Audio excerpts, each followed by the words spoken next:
ओम नमः शिवाय। सभी व्यूअर्स को धन्यवाद करते हुए अब नक्षत्रों की एक मैंने सीरीज शुरू की है। वैसे तो मैंने बहुत लंबे लंबे वीडियो बनाए हैं प्रत्येक नक्षत्र के लिए।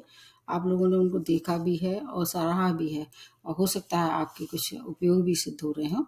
लेकिन उसमें मैं एक शॉर्ट में बताने की कोशिश इसलिए कर रही हूँ क्योंकि रेमेडी जो है वो उससे ज़्यादा महत्वपूर्ण होती है। हर बार पूरा का पूरा वीडियो देखने से अच्छा है अगर कुछ ऐसी परेशानी आ रही है जो कि आपको समझ में नहीं आ रही, क्योंकि जो जन्मकालीन नक्षत्र होता है वो आपको जीवन भर या तो पीड़ित करता है या फिर आपके लिए अच्छी सूचना लेके आता है। तो इसलिए मैंने सोचा कि एक सीरीज ऐसी भी बना दी जाए कि आप शॉर्ट में देख सकें वीडियो को। तो उसमें जो है वो ज्येष्ठा नक्षत्र का अगला नंबर बनता है। ज्येष्ठा नक्षत्र का अगर आपका जन्म हुआ है, जन्म का मतलब ये है कि चंद्रमा अगर ज्येष्ठा नक्षत्र में जब आपका जन्म हुआ तब आपको देखना होगा। ज्येष्ठा नक्षत्र जो है वो बुध का नक्षत्र है, तो आपकी जो शेष महादशा होगी जो कि चरण के हिसाब से आपको आंकना होगी, तो वो बुध की महादशा आप पूरी करेंगे जन्म के बाद का। उसके बाद जो नेक्स्ट महादशा होगी उसके लिए फिर आपको अपना चार्ट देखना होगा। इसमें नक्षत्र, इसको मूल नक्षत्र के नाम से भी जाना जाता है। ये नक्षत्र माता पिता के लिए काफ़ी परेशानी भरा हो सकता है, कष्टकारी नक्षत्र है माता पिता के लिए। इसलिए इसका निवारण उस समय करवा देना चाहिए जब इनका 27 दिन का जो मूल होता है उसके हिसाब से। और इनका भाग्योदय भी लगभग 21 से लेके 30 वर्ष तक के बीच में इनका भाग्योदय होता है।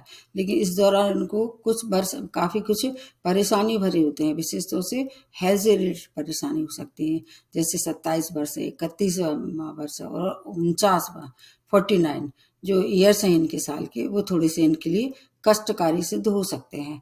उन्हें अपनी हेल्थ का विशेष ध्यान रखना चाहिए। अगर आप इस नक्षत्र में के हैं और इसी नक्षत्र में आप बीमार हो गए हैं तो आपकी बीमारी भी लंबे समय तक चलने वाली है, उससे छुटकारा नहीं होने वाला है।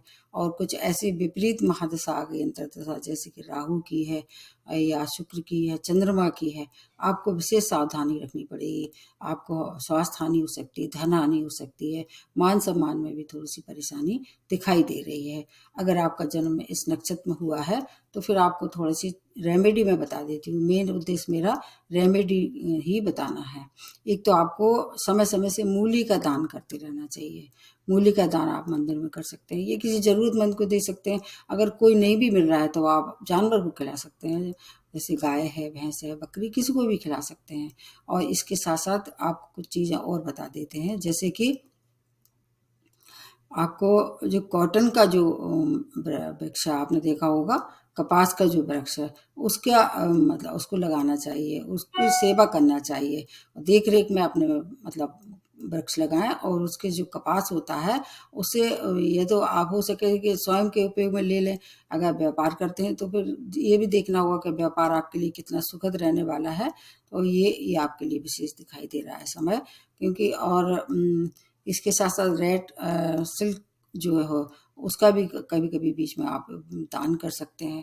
मतलब जो नक्षत्र होता है ज्येष्ठा नक्षत्र, इसमें जन्मे लोग ज़्यादातर कैसे होते हैं, अस्वस्थ रहते हैं मानसिक से और अपने फिजिकल हेल्थ से। इसलिए ऐसे लोगों को विशेष तौर से जो मैंने बताया है दान कर पूरे जीवन भर करना, ये नहीं है हफ्ता भर किया, महीना भर किया या विशेष साल तक करके और उसको छोड़ दिया। लगातार करते रहें जब भी आपको मौका मिले। तो देखिए, और मेरी जो बात है उस पर आप थोड़ा सा ध्यान दे के बताइए कि आपको मेरी जो रेमेडी है कितना लाभ पहुंचा रही है। नमस्ते और धन्यवाद।